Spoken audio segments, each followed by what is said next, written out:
Hello, my dear friends. Today I have Tanvir and I would like to ask him some question in Bengali. আমি বাংলাতে বলবো এবং তানভীর সেটাকে ইংরেজিতে translate করবে। তানভীর তুমি কি প্রস্তুত?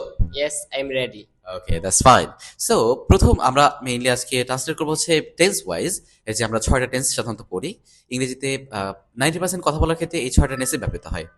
আর আমরা সাধারণ বাক্য তৈরি করবো, আপনারা অন্যান্য ভার্বগুলোতে প্র্যাকটিস করবেন। যেমন আমি যাই, I go. আমি যাচ্ছি, I'm going. আমি গিয়েছি, I have gone. আমি গিয়েছিলাম, I went. আমি যাচ্ছিলাম, I was going. আমি যাব। I will go. সাবাস। ওকে, আমি খেলি, I play. আমি খেলছি, I am playing. আমি খেলেছি, I have played. আমি খেলেছিলাম, I played. আমি খেলতেছিলাম, I was playing. আমি খেলবো। I will play. সুন্দর। তার মানে আমরা ছয়টা টেন্স ব্যবহার করেছি। Present indefinite, present continuous, present perfect, past indefinite, past continuous এবং ফিউচার ইনডিফিনিট, এই ছয়টা টেন্স। আমাদের কথা বলার ক্ষেত্রে কিন্তু এই ছয়টা টেন্সে প্রায় 90% ক্ষেত্রে ব্যবহৃত হয়। তাই আপনার প্রথম কাজ হচ্ছে এই ছয়টা টেন্স একবারে ক্লিয়ার ঝালাই ফেলা করে ফেলা, দেন আপনারা বাকি টেন্সগুলো প্র্যাকটিস করতে পারেন। So see in the next video, till then stay safe. আসসালামু আলাইকুম।